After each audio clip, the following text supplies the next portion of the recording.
So I was doing some thinking this morning, and I came up with something that I find really interesting, and I just wanted to create a video of it now and store it. So here it is.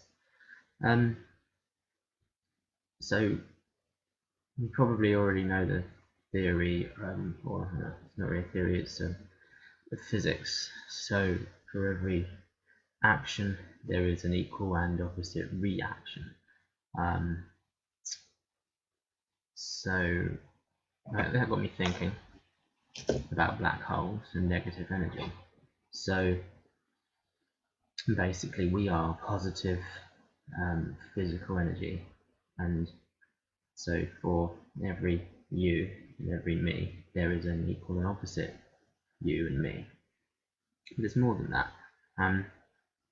Matter, physical matter, what everything in the physical world is made of, is energy without potential. And that is to say that any physical form at any point in time is a complete single entity.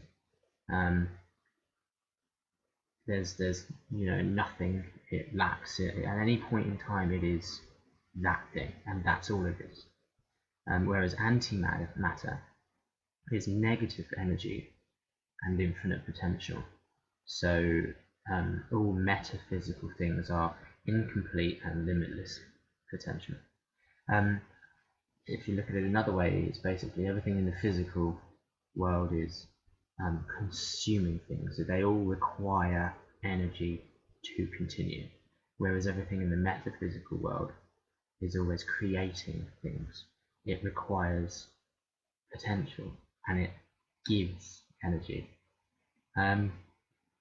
Now, what this means that I have theorized is, okay, we talk about an infinite universe, but actually, physically, the universe is not infinite.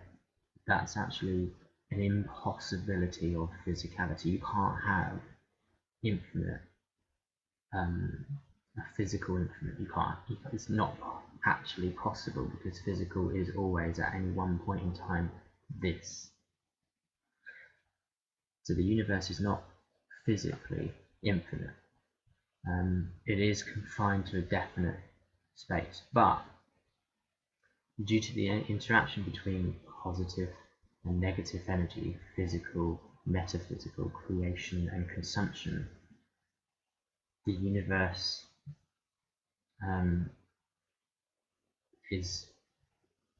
has infinite possibility.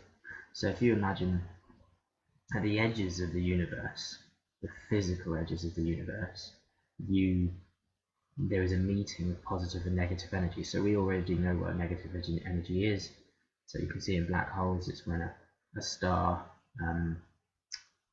is destroyed, a star explodes, a star runs out of energy, a star destroys, and then what physically happens, what we see happening, is massive explosion and then a sort of sucking back and in and through of energy, and what is created is a black hole. And actually what that black hole is infinite possibility, infinite creation. But if you look on the metaphysical side and the negative energy side, what's actually happening is a massive surge of creational energy comes, and it's too much for the metaphysical, because that much potential, that much creative energy requires, it spills over into creation, and what you get is a black hole. So from the metaphysical comes, we'll start with that, from the physical comes a burst of energy, which creates in the physical negative energy. But what's actually happening on the other side is, in the metaphysical, a massive burst of creation is created, and this leads to a funneling of that creation. It must make physical, but because it's still potential, the only physical creation that negative potential energy can make in the physical world is a black hole, a creation of potential. Yeah, so at the edges of space you've got a constant creation from metaphysical and a constant consumption from the physical, which, I don't know, I suppose would look kind of like the edge of a conveyor belt coming together and just constantly forming new space but destroying the old space.